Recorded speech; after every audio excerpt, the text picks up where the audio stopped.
വെറും 3 ചേരുവകൾ കൊണ്ട് തയ്യാറാക്കാൻ പറ്റുന്ന നല്ലൊരു പൊട്ടാറ്റോ പില്ലയുടെ റെസിപ്പിയാണ് ഞാൻ നിങ്ങൾക്ക് ഇന്ന് പരിചയപ്പെടുത്തുന്നത് കേട്ടോ.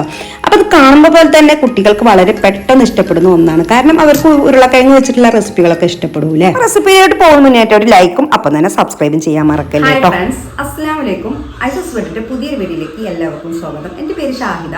അപ്പോൾ ഇന്നത്തെ റെസിപ്പി നമ്മളെ പൊട്ടാറ്റോ വെച്ചിട്ട് കിഴങ്ങ് വെച്ചിട്ട് നമ്മൾ ഒരുപാട് ഐറ്റം കണ്ടിട്ടുണ്ടല്ലേ. ഇത് നല്ലൊരു വെറൈറ്റി ഐറ്റമാണ്.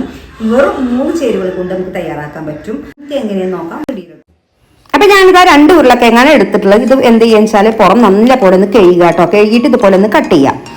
അപ്പൊ നിങ്ങൾക്ക് വേണമെങ്കിൽ പുറം തൊലി കളഞ്ഞിട്ട് വേണമെങ്കിൽ വേവിച്ചെടുക്കാം. അപ്പൊ ഞാൻ ഈ ഒരു രീതിയിലാണ് ചെയ്യുന്നത്. അപ്പൊ എനിക്ക് ഈ ഒരു രീതിയിൽ ചെയ്തപ്പോഴാണ് എളുപ്പമായി തോന്നിയത് കേട്ടോ. അത് വെന്ത് വരുമ്പോൾ നമുക്ക് ചൂടാറിയതിനു ശേഷം പുറം തൊലി ഒന്ന് കളഞ്ഞെടുത്താൽ മതി. ഇനി ഞാനൊരു പാത്രത്തിലോട്ട് ഇട്ട് കൊടുത്തിട്ടുണ്ട്. ഇതിലേക്ക് കുറച്ച് വെള്ളം കൂടി ഒഴിച്ചിട്ട് നമുക്ക് എന്ത് ചെയ്യിച്ചാൽ ഒന്ന് വേവിച്ചെടുക്കാം.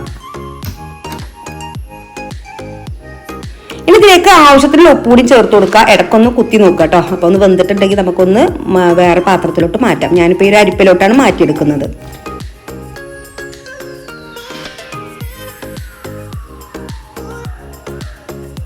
ഇനി ഇതുപോലെ തൊലി കളഞ്ഞാൽ നല്ല എളുപ്പാട്ടോ. കാരണം എന്താ വെച്ചാൽ ഇത് ചൂടാറിന് ശേഷം നമുക്ക് എളുപ്പം കിട്ടും. ഇനി ഇതുപോലെ ഞാൻ ഈ ഒരു ഓട്ട ഇതിൽ തന്നെയാണ് അരിപ്പിൽ തന്നെയാണ് ഇട്ട് കൊടുക്കുന്നത്. ഇനി നമുക്കിതുപോലെ ഞാൻ എന്ത് ചെയ്യാച്ചാൽ ഇത് സ്പൂണ് വെച്ചിട്ടാണ് നല്ല പോലെ ഇതുപോലെ ഒന്ന് ആക്കിയെടുക്കാം.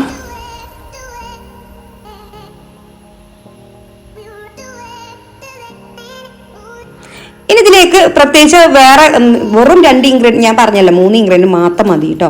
അപ്പോൾ അതാ നല്ല പോലെ ഇത് വെച്ചിട്ട് മിക്സ് ചെയ്ത് കൊടുക്കുക കേട്ടോ. ഇതിലേക്ക് 1/2 കപ്പ് കോൺഫ്ലവറാണ് ചേർത്ത് കൊടുത്തിട്ടുള്ളത്. 1 സ്പൂൺ അളവിൽ അരിപ്പൊടി കൂടിയാണ് ചേർത്ത് കൊടുത്തിട്ടുള്ളത് കേട്ടോ. 1 സ്പൂൺ മാത്രം ചെയ്ത് കൊടുത്താൽ നല്ല ക്രിസ്പി ആയിട്ട് കിട്ടാൻ വേണ്ടിയിട്ടാണ്. ഇനി ഇതിലേക്ക് ആവശ്യത്തിന് കുറഞ്ഞ അളവിൽ ഉപ്പ് കൊടുത്താൽ നമ്മൾ ഓൾറെഡി നമ്മൾ ആ വെള്ളത്തിൽ ഉപ്പ് ഇട്ട് കൊടുത്തിട്ടുണ്ടല്ലോ. ഇനി ഇതാ കൗണ്ടർ ടോപ്പിൽ ഞാൻ ഈ ഒരു ഇത് ഇട്ട് കൊടുത്തിട്ടുണ്ട്. ഇനി ഇത് ചെറുതായിട്ടൊന്ന് പരത്തുക.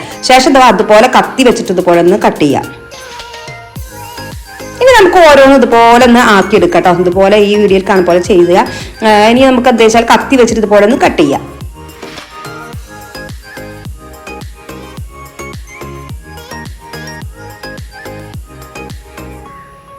ഇതുപോലെ ഈ ഒരു ഇത് വെച്ചിട്ട് ഇതുപോലെ ഒന്ന് ചെറുതായിട്ടൊന്ന് പ്രസ് ചെയ്ത് കൊടുക്കുക. അപ്പോൾ ഇതിൽ ഒട്ടിപ്പിടിക്കൊന്നുമില്ല. അപ്പോൾ ഇതുപോലെ ചെറുതായിട്ട് ഇതാക്കി കൊടുക്കുക. അപ്പോഴാണ് ആ ഒരു ഷേപ്പ് കിട്ടുക. ഈ ഫോർക്ക് വെച്ചിട്ട് തന്നെ ചെയ്യാം കേട്ടോ. അപ്പോൾ ആ ഫോർക്ക് ഇല്ലെങ്കിൽ വേറെ എന്തെങ്കിലും ഒരു ഇത് വെച്ചിട്ട് നമുക്കൊരു ഷേപ്പ് കിട്ടാൻ വേണ്ടിയിട്ടാണ് ഈ ഒരു രീതിയിൽ ചെയ്യുന്നത്. ഇനിയിപ്പോൾ അതിന് ഒട്ടിപ്പിടിക്കും നിങ്ങൾക്ക് തോന്നുകയെന്നുണ്ടെങ്കിൽ കുറച്ച് വെളിച്ചെണ്ണ ആ ഒരു ഫോർക്കിൽ ആക്കി കൊടുത്താൽ മതി. അപ്പോൾ അതാ ഞാനെല്ലാം ഇങ്ങനെ ആക്കി എടുത്തിട്ടുണ്ട്. ഇനി നമുക്ക് ഫ്രൈ ആക്കി എടുക്കാം. അപ്പോൾ എണ്ണ നല്ല ചൂടായി വന്നിട്ടുണ്ട്. ഒരുപാട് ഫ്ലെയിം തീ കൂട്ടിയിട്ട് ഇതിലിട്ട് കൊടുക്കരുത്. നല്ലപോലെ വെളിച്ചെണ്ണ ചൂടാക്കി കൊടുക്കുക. ശേഷം ഒന്ന് കുറച്ചിട്ട് വേണം നമ്മളതൊന്ന് ഇട്ട് കൊടുക്കാൻ വേണ്ടിയിട്ട്. ഇനി ഇതാ ചെറിയ തീര് നമുക്ക് ഇതുപോലെ തിരിച്ചു മറിച്ചൊക്കെ ഒന്ന് വേവിച്ചെടുക്കാം.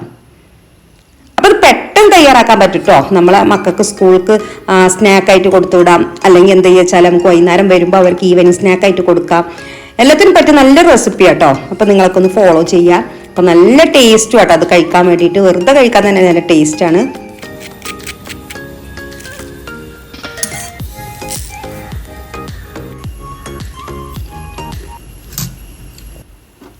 അപ്പോൾ ബാക്കിയുള്ളതൊക്കെ ഞാൻ ഇതുപോലെ ഞാൻ ചെയ്തെടുക്കുന്നുണ്ട്.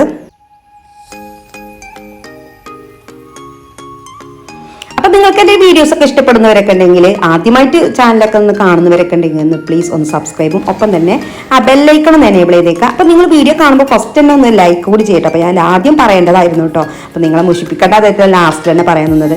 ഇൻഷാ അല്ലാഹ് നാളെ നല്ലൊരു വീഡിയോ ആയിട്ട് വരാം. അതുവരേക്കും take care and bye. Thank U.